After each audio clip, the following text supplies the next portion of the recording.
Welcome back to Whence Came You, a Masonic podcast featuring research papers and discussions related to Freemasonry. Here's your host, Brother Robert Johnson. It's 2017. Insanity. So glad to be back. I'm really excited this week. We've got a couple of great papers. We've got some news and a bunch of other really cool stuff. So let's get right into this week's episode. So the first thing I would like to mention is that, of course, the event for University Masonic Lodge number 1190 is right around the corner. Thursday, January 26th, 2017, social hour and silent auction at 6 p.m., dinner served at 7 p.m. at the Austin Club at 110 East 9th Street in Austin, Texas. Now, I'll be presenting at this special event, super honored to do so.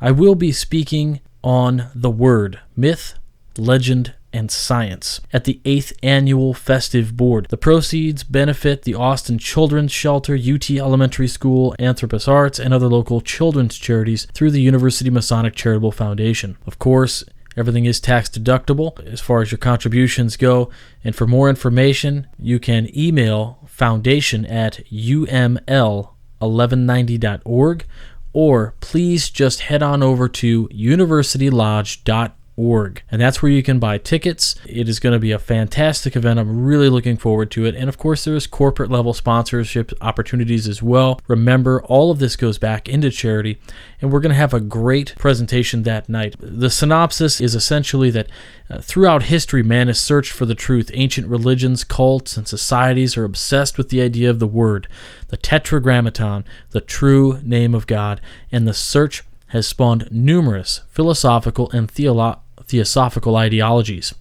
What is the true name? What is the secret? Is there a power associated with the Word? Well, you're going to find out at this really cool presentation we're going to put together, and we're going to have a great time. So I hope you guys can all come out for that. In addition, just a few months down the road as well, we are looking, as always, at the future. Masonicon 2017, April 29th, 9 a.m. to 5 p.m. It's going to be incredible. It's free. It's open to everybody. There's going to be lectures by Paul C. Smith, Pierce A. Vaughn, Angel Miller, Richard Casero, Greg Kaminsky, one of my favorites, Oscar Aline, and of course, yours truly. There's going to be a really cool esoteric symbolism panel discussion. We're going to have Brother John Ruark, who's going to be the moderator, and I'll be on the panel as well as some of my best friends who actually blow me away as far as esoterics go. So you're not going to want to miss that. Again, that's April 29th for Masonicon and January 26th for the University Masonic Lodge Festive Board. Really looking forward to both of these events. It's going to be incredible. So if you're looking for a speaker for your Masonic event, just let me know if you're interested, and we will work together to figure out how that's going to play. And I don't charge anything. People ask me all the time, do you charge? Nope, I don't charge anything. I just look for the transportation and lodging is just covered. So other than that, we have a great time and really share a lot of great fellowship. So let's get right into the education. Now, the first piece I have for you this week is called Stemming the Flow. It starts off with this sentence. MSA is indebted to Most Worshipful Brother E.R. Minshew, past Grand Master of Louisiana and Director of Masonic Education for the Grand Lodge of Louisiana, for sharing his thoughts on, quote-unquote, stemming the flow of membership losses. Most grand jurisdictions, if not all, are connected with the loss of members. Basically, there are three categories of membership losses that claim their attention: by demits, by non-payment of dues, and by candidates who failed to complete the degrees. With reference to the first category, demits. In Louisiana, as an example, the number of demits that were granted in 1976 was 284. In 1977, the number was 64. In 1978, the total was 317. While it is true that some of the demitted Masons affiliated with other lodges, it is roughly estimated that 2/3 did not. This is a loss that is worthy of attention. Louisiana has about 47,000 Masons. Other grand jurisdictions report comparable losses through demit. What can be done to reduce the losses by demit? It appears that the cause for demit losses should be examined. There are at least 3 reasons why a Mason gets a demit and never affiliates with another lodge. First, he feels that he is too old to be of service to Masonry. Second, he has lost interest in the fraternity. And third, he cannot attend lodge. There are probably other causes for demit, but these three are certainly worthy of consideration. The solution to the problem must rest with each lodge, particularly with the three principal officers. There is no doubt that some members of the lodge have been neglected. A well-planned program by the lodge is necessary, a program that will involve as many members as possible. Specially planned programs will attract and encourage the presence of members. Homecoming, father and son night, etc. Each lodge meeting should include a discussion of some Masonic topic for information with no degree work on its agenda. There are many sources for information topics on Masonry. Probably the best is the Short Talk Bulletins. Ask MSA for the catalog listing that has more than 680 titles. Most Masons are interested in learning about the history, heritage, philosophy, famous men in Masonry, and ideals of the fraternity. Open meetings where the doors are opened to non-Masons are excellent opportunities for good fellowship and for improving the image of Masonry. In other words, a Masonic education program in each lodge is a must. In such meetings, a special effort should be made to acquaint all members with what the lodge is doing and how each member is a part of the program. The lodge program should include opportunities for the members to discuss what each wants out of his Masonic life. It is surprising how many good ideas for improving the interest and attendance of the members can be provided by the members. Too frequently, they are not encouraged to let their wishes be known. Some lodges send out questionnaires to all members asking for the members' desire to do a certain work in lodge. This method gives every member the opportunity to let his wishes be known. A follow-up use of members is the result. Other lodges have seminars with members to get the members' reaction to what the lodge should do. It all boils down to what has often been said, quote, a working Mason is an interested Mason. Some lodges use a contact committee to get in touch with Masons who do not regularly attend lodge and inform them that they are missed and that they are needed. When such efforts are extended, the members will feel part of the lodge and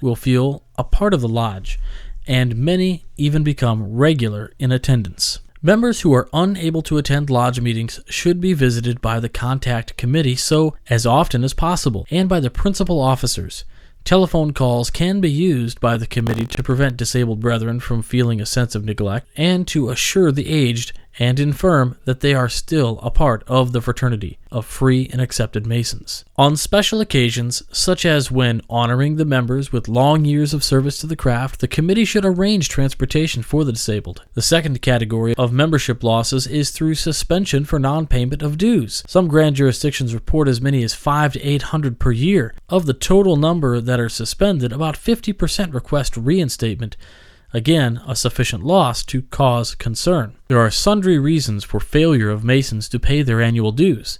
The primary cause might be a loss of interest, living in another location, financial difficulties, and a feeling of neglect. Some lodges have sought to solve this problem by making personal calls on the delinquent brothers. When this is not possible, Masons in the vicinity of the domicile of the delinquent Mason are asked to make a personal contact. In some lodges, the worshipful master appoints a committee to visit a brother who is suspended and persuades him to pay his dues. Other lodges use different appeals. Financial aid is often provided for the brother who is in financial straits. Whatever is done when a Mason becomes delinquent is like locking the barn after the horse is stolen. Rather than treat the disease, perhaps more attention should be given to prevention. Again, a well-planned program of Masonic education that will touch the lives of all of the members is suggested.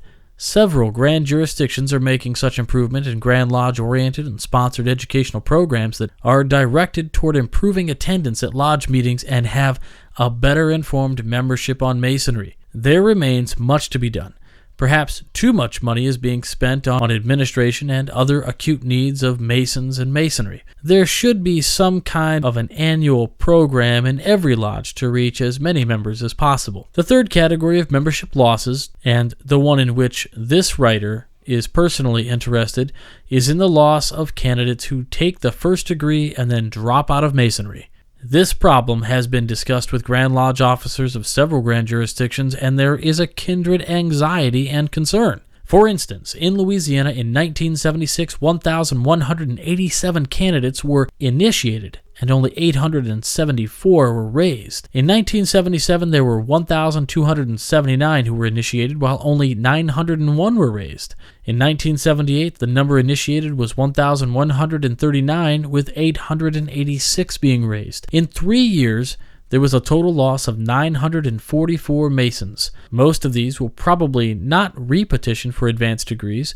There would have been a gain in membership in Louisiana if the losses due to not completing degrees could have been drastically reduced. Why don't candidates complete the 3 degrees? The writer has made a study of this problem and presents one actual case. In one of the Louisiana lodges, there were 12 petitions for degrees that were formally approved by the lodge. 7 of the applicants completed the degrees within the required time. The other 5 went no farther than the first degree. The degrees in each instance were well conferred. Each candidate received the same information before and after each degree. The 5 who did not pursue advancement in Masonry beyond the first degree were interviewed and asked why. Here are the answers. 2 said they did not have time to learn the catechism. 1 said that he petitioned only because his wife wanted him to become a Mason and that Masonry demanded too much of his time, and another said that he could not abide by the moral teachings of Masonry as exemplified in the first degree, especially the obligation. The last one said he couldn't learn the work.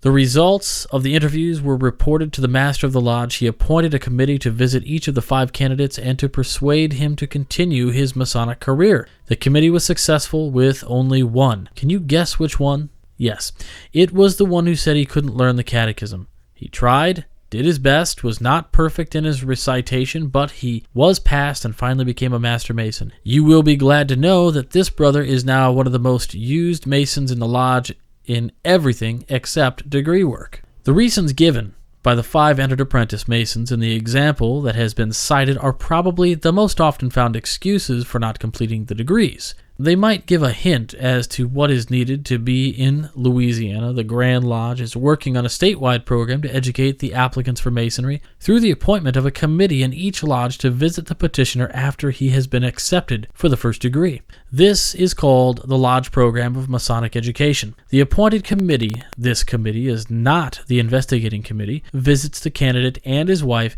and older children, if possible, to give them the philosophy of Masonry, and that will inform him of the step he is about to take. After the discussion, the committee gives to the candidate a copy of Search for Masonic Light entitled Preparation. This is the first of our 4 small books that have been prepared by the Committee on Education of the Grand Lodge of Louisiana and are available from the Service Committee of the Grand Lodge. Preparation further enlightens the candidate on Masonry. After the first degree is conferred, the committee again visits the entered apprentice Mason, further enlightens him on the philosophy of the entered apprentice degree, and answers any questions that may be asked. This process is continued through the 2nd and 3rd degrees. The program reduced the losses by 75 in 1978. A similar program is contained in the new Masonic Services Association Digest, Tried and Proven. Another suggestion for reducing the losses through failure to complete the degree is that of sponsorship. When the applicant petition is presented to the lodge and favorably received, the master appoints a well-informed brother to act as the candidate's sponsor. The sponsor works with the candidate throughout his degree career. The duties of the sponsor supplement the work of the education committee and assures the candidate that he has a friend to guide him through the 3 degrees, to arrange for a lecture and assist the candidate in any way necessary. In some jurisdictions, this is called the mentor system. In summary, 1. Losses in membership must be the concern of both the Grand Lodge officers and the lodge officers. 2. The lodge must include and involve as many Masons as possible in the annual program of the lodge. And 3, a definite program of Masonic education on a personal basis is essential. All right, so that's the end of this first one. I thought it was an interesting take. We had talked with several gentlemen before about the different areas of Masonic membership shrinking. Most people know my opinion that we're refining, not really shrinking, but it does make us think, especially, I don't know if you guys listen, but I always listen to The Winding Stairs with Brother Juan Sepulveda, and he had a great episode on with Brother John Ruark, where John Ruark talked about some statistics, and before that he had a great episode with Chris Hodap when he talked about one-day conferrals, and this isn't the answer, and it really does boil down to, I think, a mentorship and Masonic education, which are hand in hand. So obviously this piece was most likely, I'm guessing, written around 1980, 1981 to something around that era. But just the same, it still holds just as true today as it always has. And we have read many papers on this show, some stemming back to the 1920s, where the same problems are brought up again and again and again. And this is just a cyclical cycle of the same problem. But I almost wonder is if we're having the same problem for years and years and years, maybe that's just the standard. Maybe the struggle is always there. Maybe there really isn't a problem and we're trying to fix something that we shouldn't be trying to fix. We ask men to come in and join our ranks when they're ready. They have to ask, who are we to push and go after these guys? It's kind of like a parent trying to force your kid to eat broccoli when he's like, you'll like it, you'll like it, you'll like it. Well, maybe they won't like it. So that said, we'll move on to our next segment. Blissfully unaware of the adventure ahead of me, I pulled up to the gas pump in my thirsty motorhome and followed the directions on that ubiquitous sign you find on every pump. Please shut off your engine before pumping gas. So I shut her off, filled my tank, paid my bill, hopped in the front seat, and was ready to be off to do more important things. I turned the ignition key and got that sound a driver never wants to get when doing that, which is no sound at all. Nothing. Zip. Silence. I checked things out. The lights worked. The radio worked. I looked under the hood and saw nothing out of the ordinary. The battery terminals had a bit of corrosion, but that was it. I checked and double-checked and decided things were hopeless. Well, I thought, at least I've got good old AAA, which I've been paying for over the years and never use. I pulled my card out of my wallet and made the call. At this point, my worst fear was that I would be stranded there forever while I waited for the tow truck to arrive. I explained my plight to the nice lady on the phone. She took my membership number and assured me she would dispatch a truck right away and said my wait shouldn't be too long. "What make of car are you driving?" she asked. "It's not a car, it's a motorhome." I dutifully gave her the specs. She, in return, dutifully told me that although I had the Super Gold Plus Platinum whatever level of membership, it did not include motorhomes. As I hung up, the station manager came out and asked me if I was going to be moving soon so other customers could use one of the 4 gas pumps I was blocking. I wasn't having a good day. I gave it one more try. Nothing worked. As I stood there grumbling, a voice behind me said, "Let me take a look." No sooner did he put his head under my hood than I heard those wonderful words. "Well, here's your problem." It seems I had a cracked battery terminal, which I couldn't see because of that bit of corrosion on it. He made an emergency repair with a pair of vice grips I had. He had me turn the key and, thank you, Lord, I heard that sweet sound of an engine firing. I thanked him profusely. He told me he was a certified mechanic. I just couldn't thank him enough, and of course he said he was just happy to help, and then jumped in his car and rode off into the sunset like all good Western heroes. As he left, he swung his car around in front of me, and I kind of turned to wave one more thank you. As I did, I saw that unmistakable plastic disc with the square and compasses on it. He was from out of state, so I guess I'll never know who he was, but it really doesn't matter. He wouldn't know I'm a member of the fraternity because I don't have any markings on my motorhome. And that probably doesn't matter either. I mean, that's part of what we do. Brothers helping others, not just other brothers. Just the fact he got me rolling probably made his day as much as he made mine. Thank you, brother, whomever you are, wherever you are. For the Whence Came You podcast, this is Steve Harrison with the Masonic Minute. All right, I hope you enjoyed that excellent segment with illustrious Brother Stephen L. Harrison. I invite you to go on over to www.wcypodcast.com and check out all our links to illustrious Brother Stephen L. Harrison's books, and head on over to the YouTube channel where you can view 35 videos that Brother Steve Harrison has put together for you for the Masonic Minute on the Whence Came You podcast. With that, let's go right into our next paper. This one is an interesting piece. It's called The Sins of Our Masonic Fathers by Brother J.A. Hamill. This is a short talk bulletin by Brother Hamill, librarian and curator, United Grand Lodge of England, and this is from his paper of the same name published in the Ars Quartor Coronatorum, volume 101 in 1988. The paper talks about the situation of Freemasonry in England and how it got that way. As you read the short talk bulletin, ask yourself, is he not also describing Freemasonry in the United States? And that was posted by the editor in part of the preface before the piece actually starts. And I have to also ask you guys to think about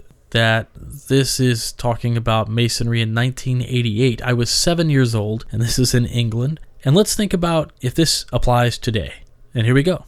Conspiracy theory.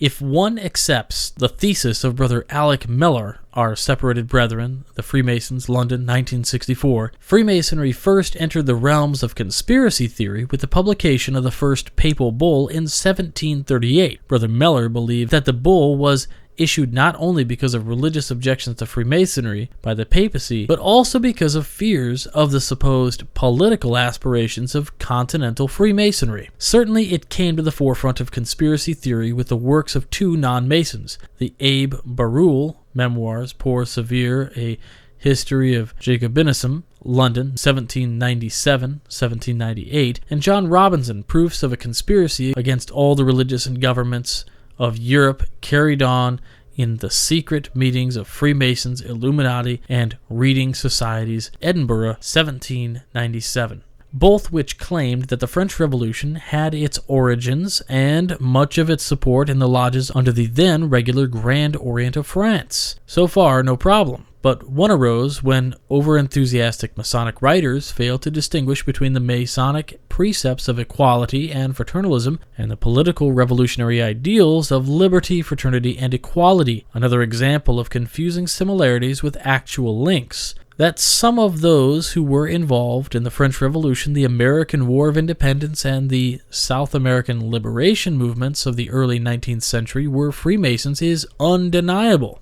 To move from that position to state that because Freemasons were involved, the events were Masonic actions or Masonically inspired actions is nonsense, and is also to ignore the equally well-established fact that in all those events there were Freemasons on both sides. The actions of those writers only gave fuel to those paranoid critics of Freemasonry who revel in the conspiracy theory that Freemasonry is a plot for world dominion, perhaps the nastiest manifestation of which is the notorious forgery, the Protocols of the Learned Elders of Zion, which claims to be an exposure of Masonic documents showing that Freemasonry is a Judeo-Masonic conspiracy for world domination, and the reverberations from which are still echoing today. See Stephen Knight's Jack the Ripper, The Final Solution. The public face In dealing with the public face of Freemasonry, we must remember that we are not dealing with realities, but with received impressions. There is a wide spectrum of attitudes to Freemasonry. At one end are the members who know what Freemasonry is and what its purposes are, and at the other end are Freemasonry's intractable critics whose minds are closed and who will never be persuaded that there is another opinion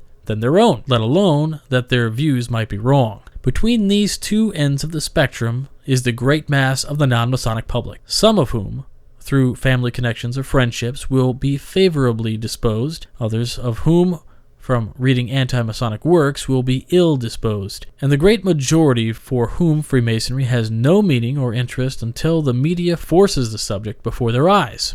As the majority of the British public does not read books, the media have had a great deal of power in forming public attitudes toward Freemasonry. Until 1984, when the Grand Lodge altered its traditional policy of no comment to one of limited comment and the correction of factual errors, the power of the media in forming public attitudes was immense. Regrettably, the less scrupulous in the profession of journalism over the last 20 or so years realized the power that they possessed. In particular, that provided they observed the laws of libel and defamation, they could say whatever they liked about Freemasonry without any fear of a challenge from Masonic authority. It can be argued that in the climate of the 1940s to the 1960s, the policy of quote-unquote no comment on specific issues, example, the attempt to debate Freemasonry in the Church of England in 1951, and the refusal to cooperate in programs concerned with Freemasonry, example, the 1960s BBC television exposure of Freemasonry, was effective in that it turned those events into a one-day wonder soon forgotten by the public. Indeed, there are those who would argue that unofficial answers did potentially more harm than the lack of official comment.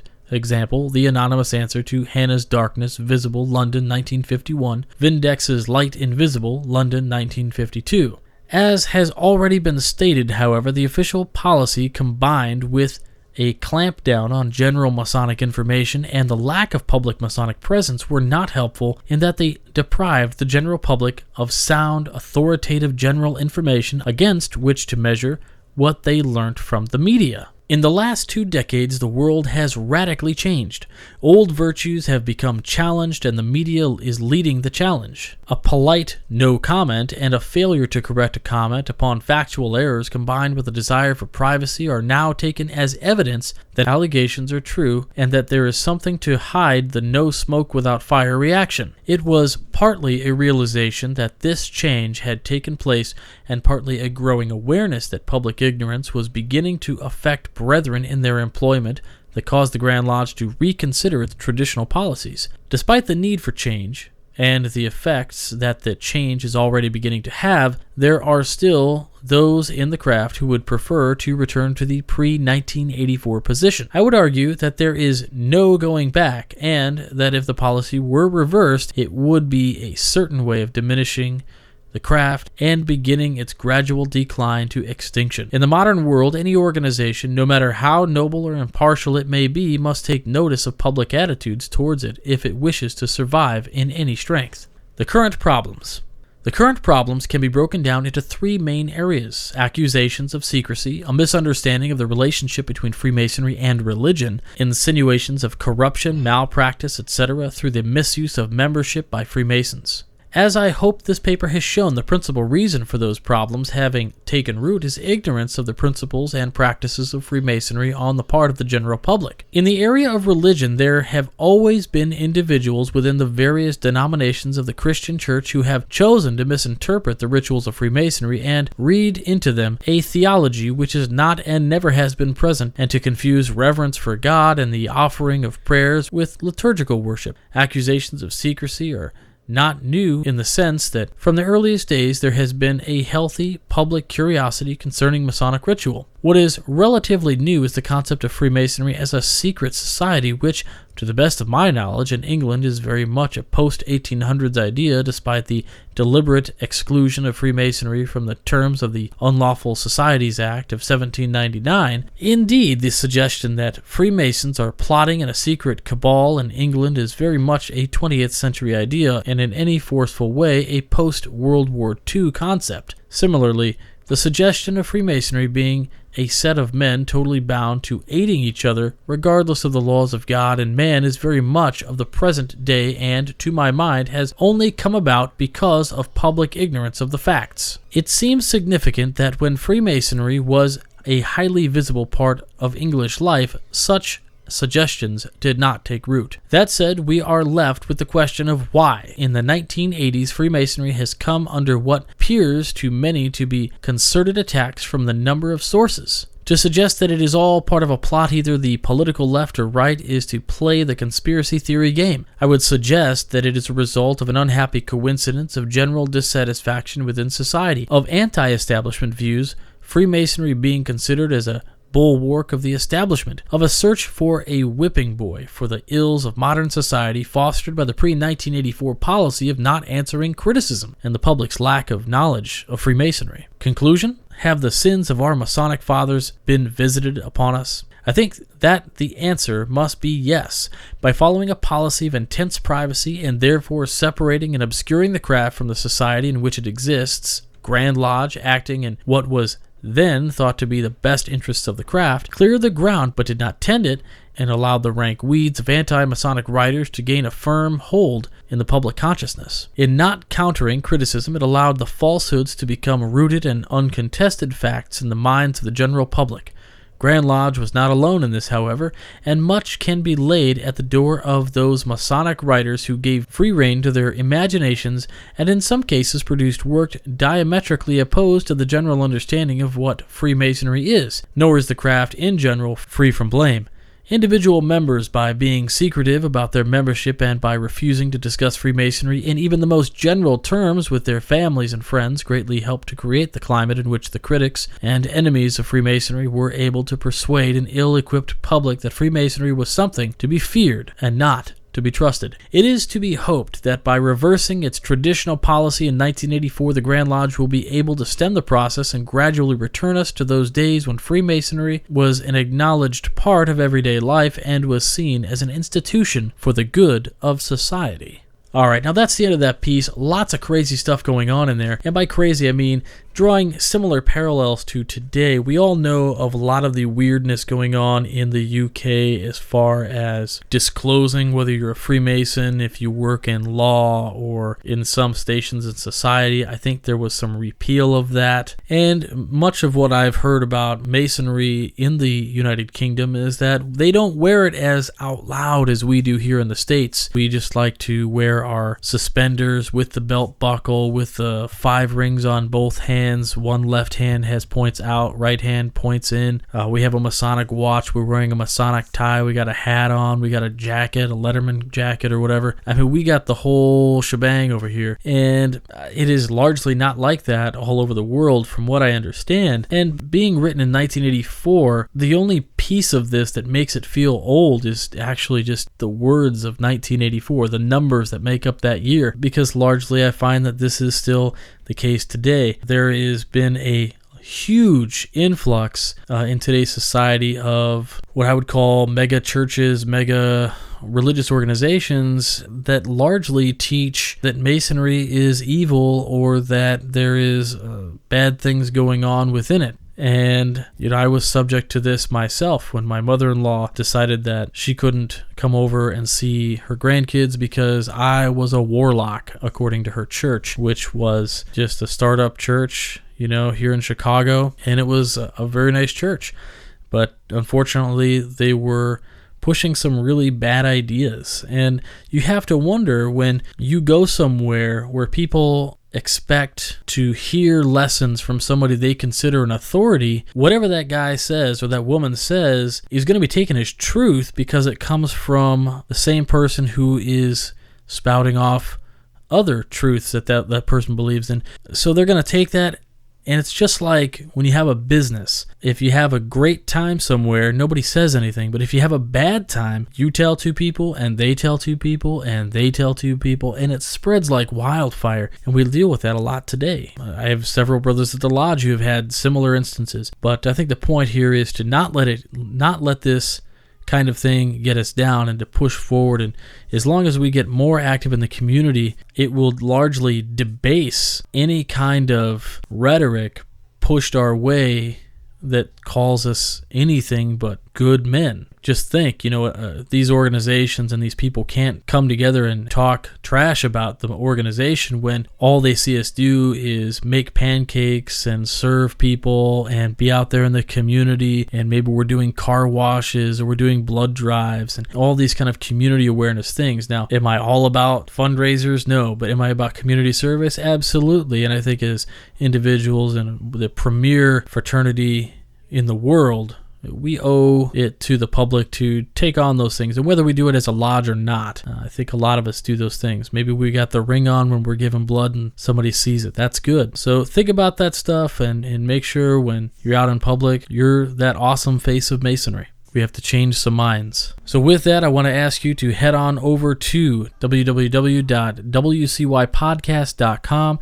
You can click on support the show there. And when you do, the first thing you're going to see is King Solomon's Reserve Beard Oil. You can pick that up. It's $14.99 for 2 ounces. Half the profits there come right back to this show. Help keep the lights on. It's a really awesome deal. Just under that, you can click on any one of the links there for Alpha Brain or Alpha Brain Instant from our good friends over at Onnit Labs. Use the coupon code WCY when you check out at Onnit, and when you check out at freemasonryart.com, where you can get Brother Juan Sepulveda's awesome works. If you do go to King Solomon's Reserve, which is done by Bankers Best, you go to the website buybankersbest.com and use the promo code BBWCY357, and you actually get 20% off. So it's a really, really kick butt deal. In addition, if you want to support the show, you can also go to the limited edition shop where we have our limited edition lapel pins. It's a really great pin, unavailable anywhere else. You're not going to get this from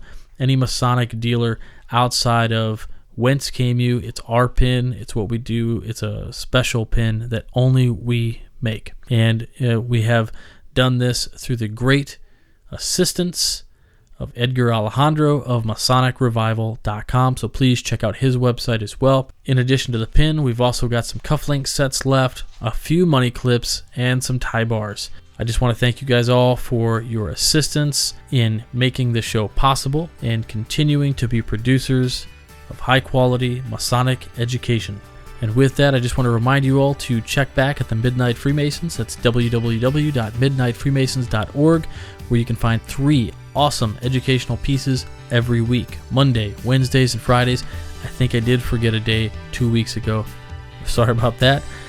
We do get busy. And if you like Masonic podcasts, you're not going to want to miss the Masonic Round Table. And if you stick around, you might learn something. You'll see what I mean. Maybe. Until next week, stay on the level. For Whence Came You, I'm Robert Johnson. You've been listening to Whence Came You, a Masonic podcast featuring research papers and discussions related to Freemasonry with your host, Brother Robert Johnson. Be sure to join us for our next edition.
Hang here with that geese, nut.